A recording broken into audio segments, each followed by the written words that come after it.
A Tory MP said he would happily visit the humble Crofters constituency and correct his assertion that no cash has been spent in Ross, Skye and Loch. Ian Blackford claimed £655 billion would have come from the EU if it wasn't for Brexit in a Westminster tirade. During a levelling up debate, the former SNP Westminster leader said the cash would have made such a difference.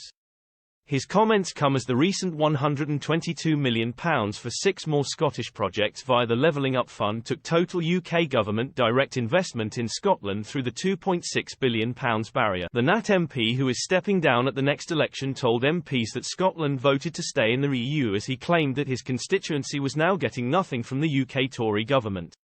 His claim was branded wrong by Jacob Young, the Tory Under-Secretary of State at the Department for Levelling Up, said, "I shall write to him following the statement on exactly how much UK shared prosperity funding his area has received." Mr Young was responding to the rant from Mr Blackford, who said, "The National Audit Office that of the £9.5 billion allocated in the first round, only £1 billion had been spent.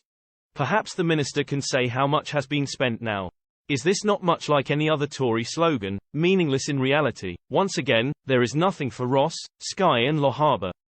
We heard from the Right Hon member for Dumfriesshire, Clydesdale and Tweeddale, David Mundell, about the importance of rural areas, but there is nothing for the Portree Harbour bid, which would have made such a difference. "I invite the Secretary of State and his ministerial team to my constituents. We will drive around and look at all the sites of the projects that were funded by the European Union, roads, bridges, harbours, sports facilities." He added, "That money would have come if we had stayed in the European Union, as Scotland voted to do.